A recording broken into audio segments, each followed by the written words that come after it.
എല്ലാവർക്കും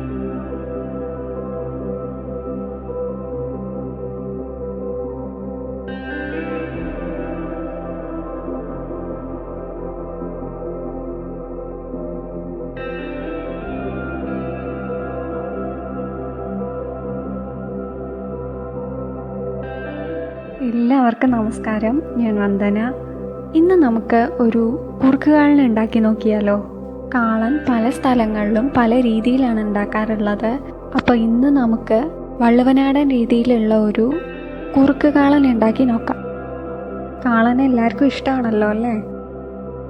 കാളൻ ഉണ്ടാക്കാനായിട്ട് പണ്ട് കാലങ്ങളിലൊക്കെ സാധാരണയായിട്ട് മൺചട്ടി അല്ലെങ്കിൽ കൽച്ചട്ടിയാണ് ഉപയോഗിക്കാറുള്ളത്.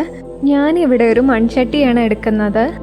നാടൻ കറികളുടെ ടേസ്റ്റ് കൂടാനായിട്ട് മൺചട്ടി അല്ലെങ്കിൽ കൽച്ചട്ടി തന്നെയാണ് ഒന്നുകൂടെ നല്ലത്.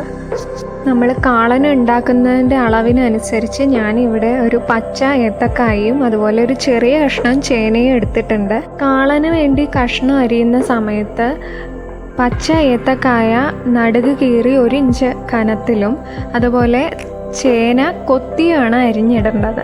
ഇനി നമ്മൾ ഇത് വേവാൻ ആവശ്യത്തിന് വെള്ളം ഒഴിച്ചു കൊടുത്തു. നമ്മളിതിലേക്ക് ഒരു 3/4 ടീസ്പൂൺ മഞ്ഞൾപ്പൊടി ചേർത്ത് കൊടുക്കുന്നുണ്ട്. മഞ്ഞൾപ്പൊടി കുറച്ച് അധികം തന്നെ ചേർത്ത് കൊടുക്കണം, കാരണം കാളന് നല്ല മഞ്ഞ കളറ് വേണം. പിന്നീട് ഞാനിവിടെ ഏതാണ്ട് ഒരു 3 ടീസ്പൂൺ കുരുമുളക് പൊടി ചേർക്കുന്നുണ്ട്. ഇതൊന്ന് നന്നായി വെള്ളം വറ്റി വെന്ത് വരണം.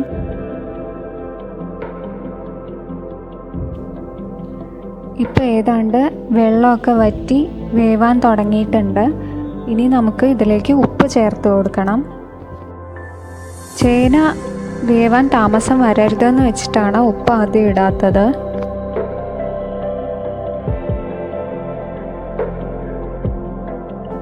ഇനി ഒരു 5 മിനിറ്റ് നന്നായി തിളച്ചതിന് ശേഷം ഇതിലേക്ക് നമുക്ക് നല്ല കട്ടിയുള്ള, അതായത് ഒട്ടും വെള്ളം ചേർക്കാത്ത പുളിയുള്ള മോര് ചേർത്ത് കൊടുക്കണം. വെണ്ണ എടുത്ത മോര് വേണം നമ്മൾ ചേർത്ത് കൊടുക്കാനായിട്ട്. ഇനി ഇത് നന്നായി കുറുകുന്നത് വരെ തിളപ്പിക്കണം.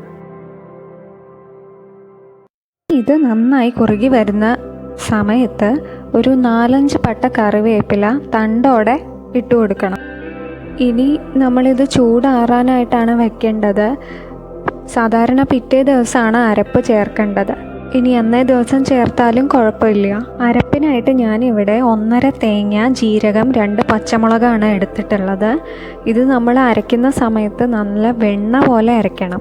അരയ്ക്കുന്ന സമയത്ത് നമ്മൾ ഒട്ടും വെള്ളം ചേർക്കാതെയാണ് അരയ്ക്കുന്നത്. ഇനി വേണമെങ്കിൽ കുറുകിയ മോരിൻ്റെ മുകളിൽ ഊറി വരുന്ന വെള്ളം വേണമെങ്കിൽ ചേർക്കാം. അതും മിക്സിയിലാണെങ്കിൽ ചേർക്കാം. അല്ലാതെയാണ് അരയ്ക്കുന്നതെങ്കിൽ, കല്ലിലൊക്കെ വെച്ചിട്ടാണ് അരയ്ക്കുന്നതെങ്കിൽ ഒന്നും ചേർക്കാതെ തന്നെ അരയും. ഇനി നമുക്ക് ഗ്യാസ് ഓഫ് ചെയ്യാം. ഇതൊന്ന് തണുക്കാനായിട്ട് വയ്ക്കാം. നമ്മൾ നേരത്തെ പറഞ്ഞ പോലെ നന്നായി തണുത്തതിന് ശേഷമാണ് അരപ്പ് ചേർക്കേണ്ടത്.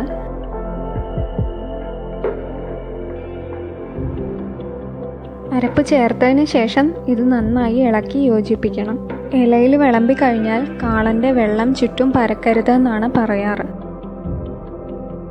ഇനി ഇതിലേക്ക് കുറച്ചധികം കടുകും കറിവേപ്പിലയും വറുത്തിടണം. കടുക് കുറച്ചധികം തന്നെ എടുക്കാൻ ശ്രദ്ധിക്കണം. ഇവ വറുത്തിട്ടതിന് ശേഷം ഇളം ചൂടോടെ ചുമക്കെ വറുത്ത് പൊടിച്ച ഉലുവപ്പൊടി കൂടെ 1/2 ടീസ്പൂൺ ഇട്ട് നന്നായി ഇളക്കി യോജിപ്പിക്കണം.